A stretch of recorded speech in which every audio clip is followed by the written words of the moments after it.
Hey, you've come to the right place where I share with you what it is that you need to know about the value of growing your own food. Hey, Scot Poirier here with GetAGrowed.com. As always, I'm thrilled that you're checking out these videos. They actually mean the world to me that you would come back and check these things out. Hey, listen, here we are. It's spring. I still have a bunch of snow outside, but I just noticed today, just the edge of my lawn is just starting to open up, and I'm like, yes, I'm so excited. I mean, this is going to happen. I'll be outside before you know it. Actually, I'm pretty convinced that within the next couple of weeks, I'm going to get things in like, look at this. This, if you saw my earlier video, these are pictures, this is video of my, I did a video 3 weeks ago planting kale. These things have been sitting under my grow lights. I got kale right here, and I've got my parsley that's come up there. Couple of weeks, it's going to be outside because I know the snow is going to be gone, and I'm going to be able to get it in the ground. I'll show you here in just a second what I do with my kale and my spinach. Actually, even with some of the other things that I'm planting, but I want to show you with the kale and the spinach how I do a liquid fertilizer, and you're going to want to know that, okay?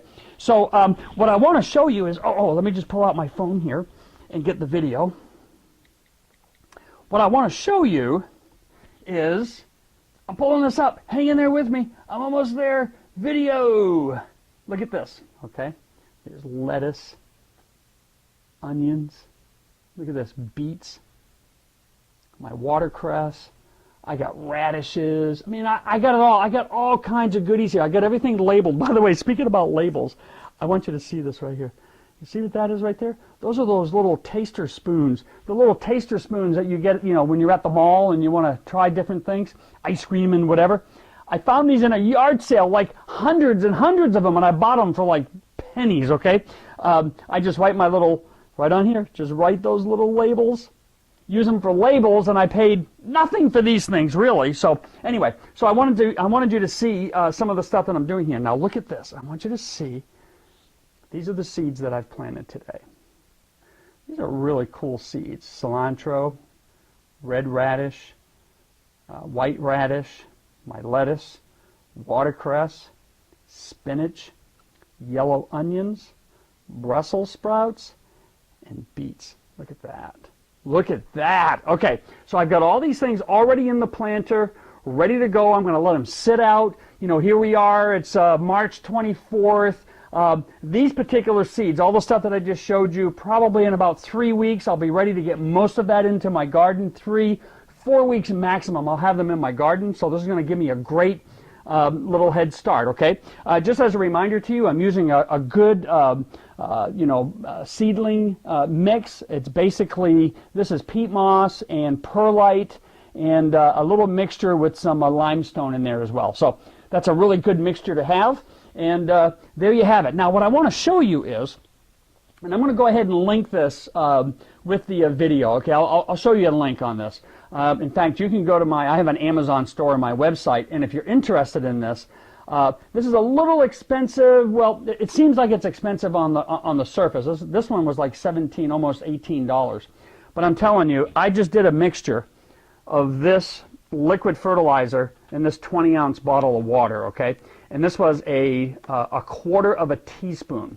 And so I'm going to do a quarter of a teaspoon every time I water, right now, my kale and my spinach. Now I'm not going to do any fertilizer on any of the seeds that I just started today.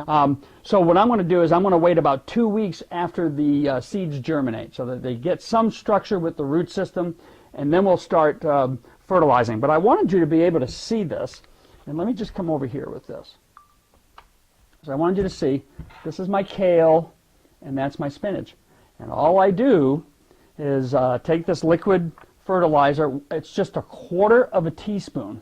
That's all I do. And just pour that baby right in there. I'll do a whole bottle. This will last about, this watering right here will last about 2 days. And then another 2 days, I do another quarter of a teaspoon.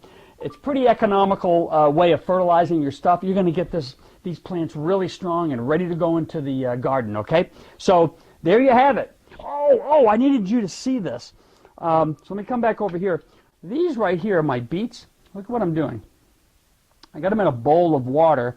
It's good to go ahead and let those soak for about 24 hours. and then go ahead and get them into the into the pods. Now, some of you who might be a little savvy probably know that you don't do beets on the inside. You just, direct sow those outside in the garden. Well, I'm telling you, I've got a system, and it just means that you have to be very, very careful when you're pulling the beets out of the little pods that are here to get them transplanted. You just have to be very careful and not expose any of those roots. It's a nice little way to cheat the system, maybe by about 3 weeks or so, and get a pretty good head start. You can get the beets in the ground. And I'm telling you, I've been doing it this way for years. So anyway, all right, thanks for checking out the video. Peace out. Oh, I'm telling you, you gotta, like I said, man, you gotta get out there. You gotta grow. You can't rely on somebody else. No one else is gonna look out for your well-being. You gotta do it. Get out there, grow some stuff. All right.